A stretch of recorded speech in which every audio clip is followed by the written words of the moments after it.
you suffer from invincible brain rot? Do you have a crushing feeling of emptiness inside and also miss Invincible? Have any of these images made you cry laughing in the past 3 weeks? Well, you may be suffering from invincible brain rot. Guys, Sorry, I'm sorry, and I have the cure.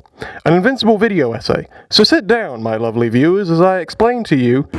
God fucking damn it, we are not doing this bit. It is overplayed, even in the show, so we are not doing it, alright? Everyone knows who Conquest is. He is the moment. He is iconic. I feel like everyone who's been obsessing about his character has been missing what I find to be most interesting about him. There's a few lines in here that I feel reveal more about the psychology of Viltrumites as a whole than the writers may have intended. And I'm going to explore that today, dear viewers. This part of his speech specifically has been keeping me up at night. Give it a listen. All the other Viltrumites are scared of me. Now, initially, you're led to believe that the other Viltrumites are scared of him because, oh, well, he's mad and he's just crazy and bloodthirsty and wants to subjugate worlds without any remorse. I don't think that's the case, though. I think it goes deeper than that. See, listen to this line by Anissa. We have the technology to repair their climate, feed their hungry, punish their criminals. We will save more of their lives in a single year than you could in 100. And then listen to this line by Omni-Man. We can help them. We can stop wars, eliminate hunger, give them medical technology centuries ahead of what they have now. Now let's listen to some lines from Conquest from this episode. I'm here because I enjoy this. See, to me, there is no greater pleasure than feeling the warmth of my fists drenched in blood.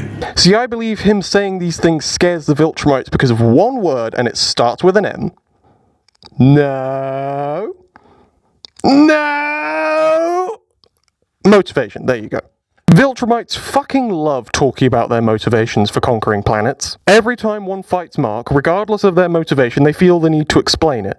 They feel the need to persuade him on something. Now, it's interesting that two separate Viltrumites have used such similar reasoning to persuade Mark. It doesn't seem massively scripted, like Omni-Man's introduction to Cecil, so it feels like something that they genuinely believe. And you know what? They're kinda right. Kinda is the key word there. Don't fucking destroy planet. They probably can help us. They probably could cure diseases. They probably could help stop global warming.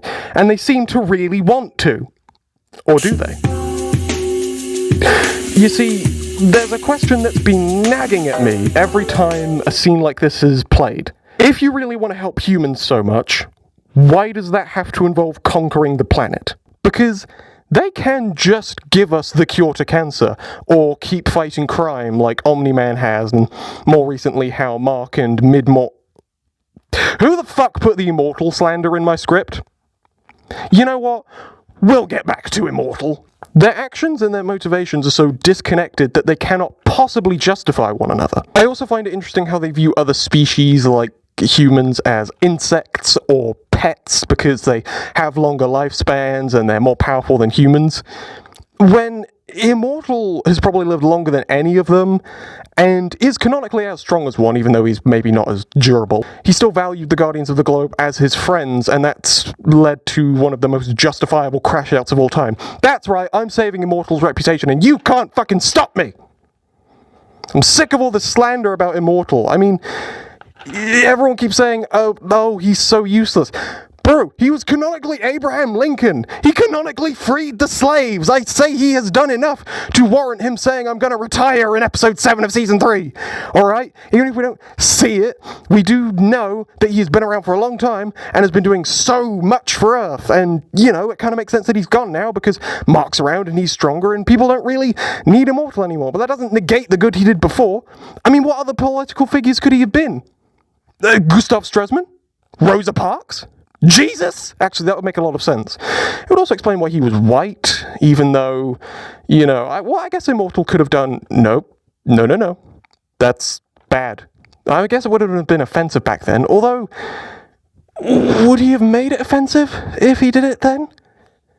Sorry, I got lost. What were we talking about? Something about conquesting it? There does, however, seem to be one Viltrumite that has asked himself these questions, and that is Conquest, and that is why I believe the Viltrumites are so scared of him. He calls what he does atrocities, which shows that he knows the value of human life, and other life that other Viltrumites view as insects. He knows what he's doing is so awful, but he keeps doing it because he enjoys it.